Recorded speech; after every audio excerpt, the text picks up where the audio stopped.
안녕하세요. 다정한청년의 다일입니다. 오늘은 위기를 극복하고 인연이 되는 남녀의 특징이라는 주제로 이야기를 나눠보도록 하겠습니다.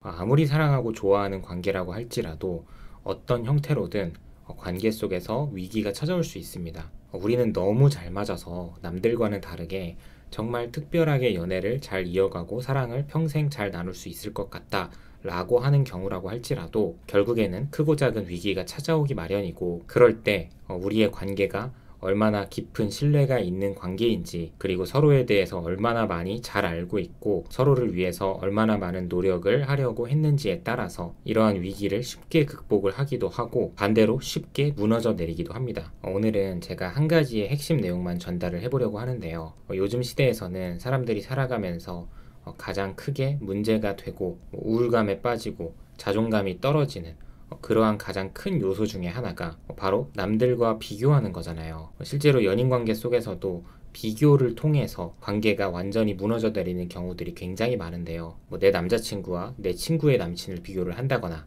아니면 반대로 내 여자친구와 내 친구의 여친을 비교를 한다거나, 또 다른 커플들의 연애를 보면서 그들을 부러워하면서 우리의 연애와 비교를 하는 것 등등. 그래서 결국에는 어떤 방식으로든 우리의 연애를 남들의 연애와 자꾸 비교를 할수록 그 관계는 위기에 빠지게 되어 있고 그 위기에서 헤어나오기 굉장히 어려워집니다. 그동안 내가 실컷 비교를 해왔다고 한다면 결국 내 남친이나 내 여친이 비교를 통해서 바라는 것들을 나에게 해주지 못할 경우에 이미 우리의 연애가 더 나아지거나 발전되는 방향으로 가는 거는 글러버린 거고, 실제로 비교를 통한 상대방의 요구를 내가 들어줬다고 할지라도 그 다음 또 다른 비교가 나를 기다리고 있다고 하면 이거는 끝도 없고 출구도 없는 그런 미로를 헤매는 꼴이 되어버리기 때문에 결국에는 헤어짐만이 우리를 기다리게 됩니다. 사실 누구나 연애는 행복하려고 하는 거잖아요. 그러면 그 중에서도 기본이 되어야 하는 게 우리 둘이서 행복하려고 연애를 해야 되는 건데, 요즘은 연애를 하면서도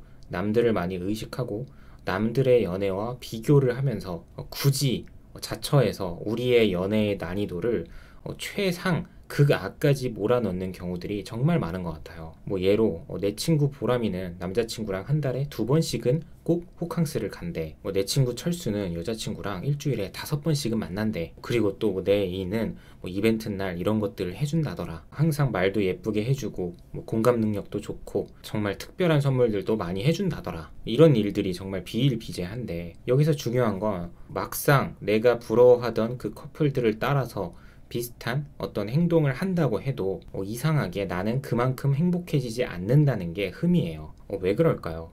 그게 내가 바라고 상대방이 바라는 우리의 행복이 우리의 연애 방식이 아니기 때문이에요. 결국 우리가 원하는 진정한 행복이 아니었던 거죠. 다른 사람들은 그 사람들의 연애 환경에 따라서 그에 맞춰서 연애를 하는 거고, 그리고 또 어쩌면 그 사람들은 남들이 부러워할 만한 그런 데이트를 즐기기 위해서 내가 모르는 보이지 않는 그런 남다른 노력을 정말 치열하게 해왔을 수도 있는 거잖아요. 그렇기 때문에 보여지는 모습만을 가지고 저 커플은 그렇다더라, 이 커플은 이렇다더라, 이렇게 비교하는 것들은 정말 아무런 의미도 없는, 끝내 우리의 관계만 갉아먹는 길이 된다는 거예요. 그래서 실제로 헤어진 사람들 중에서도 내가 전에 너를 다른 사람과 비교를 하는 말을 했었는데 너랑 헤어지고 나니까 그런 것들이 아무런 의미가 없었다는 걸 알게 되었다. 사실 난 진짜 그 사람들처럼 연애를 하고 싶었던 게 아니라 무엇을 하든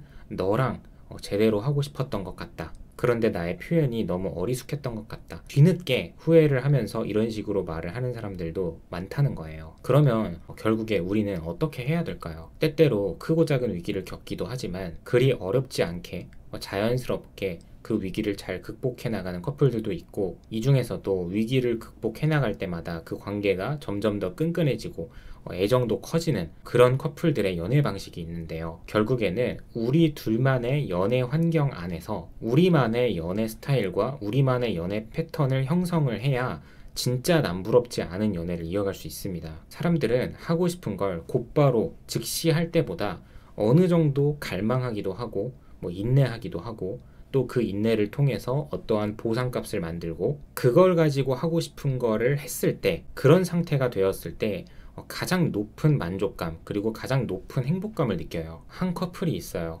이 커플들은 자신들만의 연애 스타일을 가지고 연애를 이어가는데 그 중에 하나가 3달에 한 번씩은 꼭 여행을 가는 거예요. 그런데 그 커플들은 3달에 한 번 여행을 가기 위해서 평상시 데이트에서는 극한으로 데이트 비용을 아끼고 주말에도 하고 싶은 걸 내내 다 하면서 놀기보다는 주말 이틀 중에 하루만 적당히 하고 싶은 것들을 계획적으로 하는 거죠. 그래서 즐길 때는 즐기고 아껴야 할 때는 확실하게 아끼고 자제하면서 그러면서 동시에 3개월 후에 여행을 준비를 하는 거죠. 그렇게 시간이 흘러서 비용적으로도 어느 정도 준비가 되고 우리가 3달이라는 시간 동안 우리만의 연애 패턴을 꾸준하게 잘 지켜왔다는 것에 큰 보람을 느끼기도 하고 결국 이 보람은 자연스럽게 우리 관계의 신뢰로 이어집니다. 그러니까 이 커플들에게 있어서는 다른 커플들이 유럽 여행을 가고 미국 여행을 가고 이러한 것들이 조금 부러울 수는 있을지언정 비교를 하는 수준까지 이어지지는 않는다는 거예요. 그 사람들도